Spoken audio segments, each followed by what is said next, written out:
While watching a Tildeer video, I took notice of one of the documents that he was sourcing, looked it up, read it, and thought that it was the standard feminist tripe. You know the kind. All women are weak, delicate flowers who have no agency, can't do anything to affect their lives, and are weak, helpless creatures who needs a big, strong government to step in and look out for them in their interests. Meanwhile, men, on the other hand, are nothing more than brutes who are basically still at the Neanderthal stage of development and need to be educated about the basic things in life, such as to go and not rape people. In short, the entire article was about some woman explaining why women have it so hard, why men have it so easy, and why that any form of negativity that men may encounter is nothing more than them just being a bunch of big whiny babies who need to go and suck it up. Which is something, especially when if you told that to a woman, they would immediately call you a misogynist who didn't care one iota about how women feel. Still, do not take my word for it. Here's the actual article and what the author had to say. One of the most common derisive taunts thrown at feminists, and one of the oldest, is man-hater. It's been around since the days of suffrage and still gets used today, though it's a pretty anodyne insult. Most feminists, like me, shun the label and work to convince people that despite the stereotype, feminists absolutely, without a doubt, do not hate men. But so what if we did?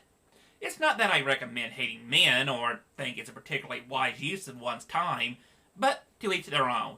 Straight white men still hold the majority of political, economic, and social power in the world, and everyone else struggles to make their lives work with less.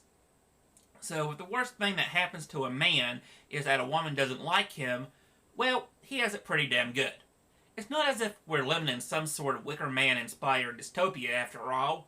Besides, when women hate men, we hurt their feelings. When men hate women, they kill us. Mass shootings have been attributed to misogyny, and sexual and domestic violence against women is often fueled by a hatred for women. That's why it's so hard to take seriously any claim that misandry is a tremendous problem. They're based on the idea that merely insulting men is similar to the life-threatening misogyny women face worldwide. Most recently, Newsday writer Kathy Young argued that men being called mansplainers or rape apologists is akin to the rape and death threats that women get online. But a younger generation of feminists has embraced what Slate writer Amanda Hess calls ironic misandry. Hess wrote last year that the rise in popularity of male tears mugs and man-hating inspired shirts and crafts serves as a sort of fuck you to the constant barrage of harassment that feminists often face. On its most basic level, ironic misandry functions like a stuck-out tongue pointed at a playground bully. Garden contributor Jess Zimmerman and self-proclaimed misandrous witch told Hess it's inhabiting the most exaggerated, implausible distortion of your position in order to show that it's ridiculous.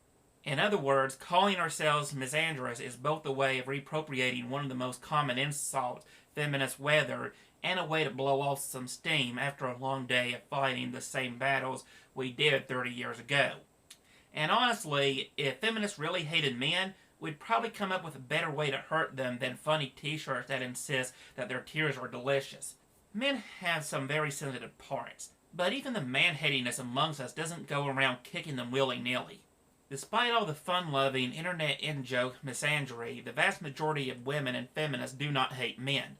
Many of us might hate bad men, the sexist, misogynist, and all-around jerks, but our hatred is just a feeling and not something that can impact men in any meaningful or oppressive way.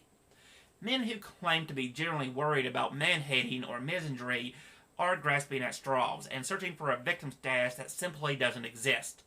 Guys are still doing pretty well, so let us have our man-hating fun while you go on ruling the world.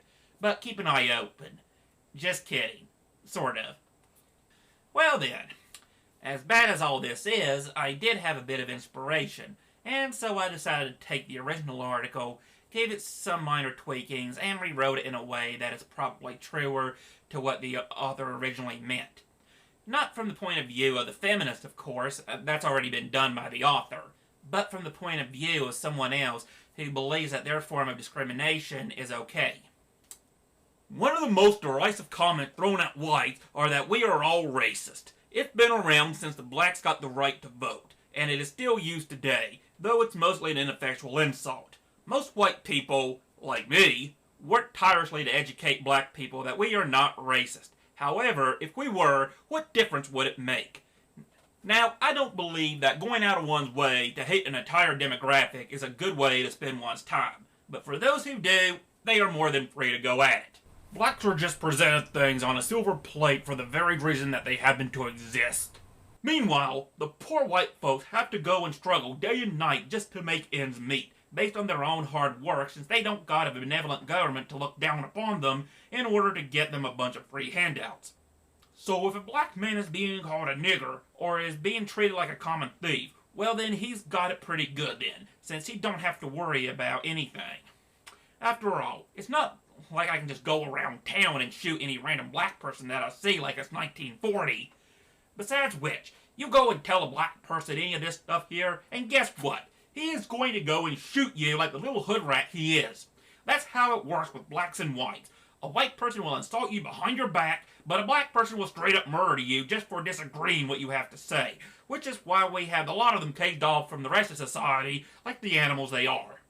This is why it's hard to take a black man seriously when he goes and talks about racism.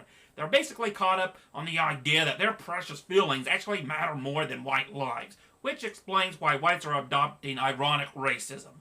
All the hatred towards blacks can be seen as a fuck you to blacks for all the constant barrages of harassment that whites face, and having to constantly prove a negative. In short, it is a white man's way of sticking his tongue out at the black man, since all the black man is some kind of schoolyard bully who won't be satisfied until he gets his way. By being as racist as we please, we are exaggerating the most implausible distortion of the black man's claims against the white man, thereby showing the black man how wrong he is about us. In short, calling ourselves racist is just a way of reappropriating one of the most common insults that whites have to put up with, and a way to blow off some steam after trying to show the black man how, generation after generation, that we are no longer racist. Also, if whites really wanted to treat blacks like animals, we wouldn't be resorting to slavery. We would simply be splitting them open like a stuck pig and serving them on the dinner table. Still, despite all the jokes about racism, the vast majority of whites do not hate blacks. Many whites, however, do hate bad blacks. You know, the rapists, the murderers, the crooks, and the thieves. However, our hatred against blacks is just a feeling that we have, and not something that can actually impact blacks in any meaningful or oppressive way. Blacks who claim to be generally worried about racism are grasping at straws and searching for a victim status that simply does not exist. Blacks are still doing pretty well for a bunch of non-working bums, so let us have our racist fun while you go on getting your free unearned handouts just because your skin tone happens to be darker than ours. However, keep an eye out. Some of us may want to leave you a rope necklace as a gift in the morning to show how we really feel about you. We may or may not be kidding about this. That was harder on my vocal cords than I thought it was. Listening to the video, I have no idea if I was doing a racist redneck impression or a Reagan impression. Still, my bad voice acting aside, there's nothing quite like having a justification for hating an entire demographic, is there? It's kind of like the M&M argument. Only 10% of the M&Ms are poisonous, so feel free to have a handful. Never mind, of course, that poison is always dangerous, while just because someone is a professional crook doesn't necessarily mean you happen to be in any danger from them at that particular moment in time. Also, even if you are, that doesn't mean the whole of the group is responsible. Feminism, on the other hand, has no such excuse. The majority of feminists are either man-haters or entitled princesses. Reasons such as this is why MGTOW exists. Sure, only 75% of women initiate divorce, but come on! What are the other 25% who doesn't, says every feminist without irony, introspection, or some form of basic common sense. This is why, in its current form, feminism has gone from being equal to men to being better than men. The way feminists treat men isn't the way a person would treat even a dog, let alone a fellow human being. In short, feminists enjoy a kind of protection and government sanctions that similar groups like the KKK and neo-Nazis could only dream of.